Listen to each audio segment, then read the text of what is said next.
Europe is in a fairly good spot compared to the rest of the world. If we look towards the US, the grids are in a significantly worse state, same in other parts of the world. That said, we are entering a new era where the amount of threats and challenges for running stable electricity grids are on the rise.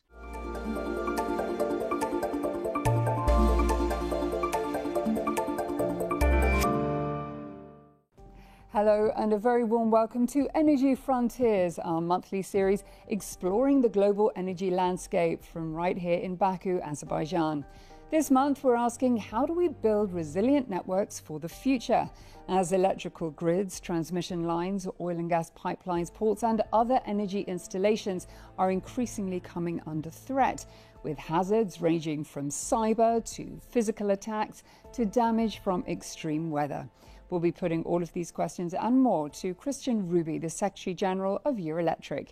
But first, here's a quick look at where we stand today. Renewables will dominate Europe's electricity generation by 2050, so the need for more flexible, decentralized and secure infrastructure is urgent.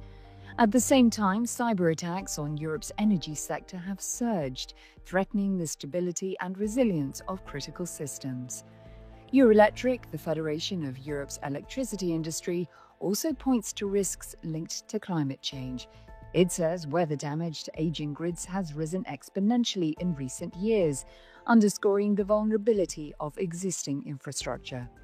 It also suggests that EU countries and Norway must invest around 67 billion euros per year until 2050 to upgrade and future-proof their grids through the energy transition.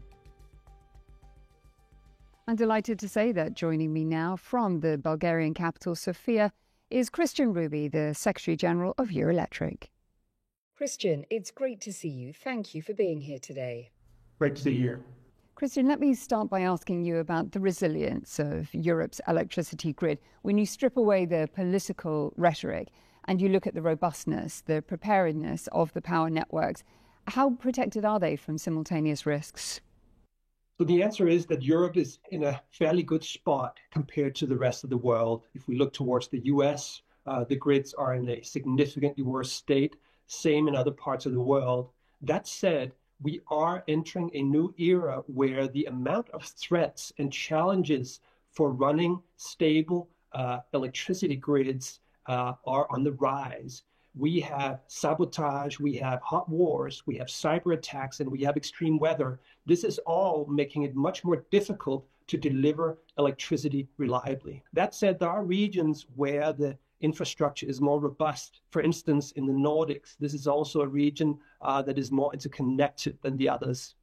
You advocate for decentralization and greater flexibility, but some critics might say that that simply shifts the risks from central grids to millions of poorly regulated local ones. The technological development is basically putting us in a situation where a lot of things are decentralizing by themselves. We have millions of new generation sites entering the grid, and there's no stopping that because this is the most cheap and most available technology. What we need to do as system operators is to make sure that we can handle such a situation reliably. This new, more decentralized system comes with advantages. It is more resilient, and we've seen, for instance, in Ukraine that it is easier to bomb a centralized power plant rather than a whole bunch of decentralized solar installations. So there are also upsides when it comes to the resiliency of a more decentralized system.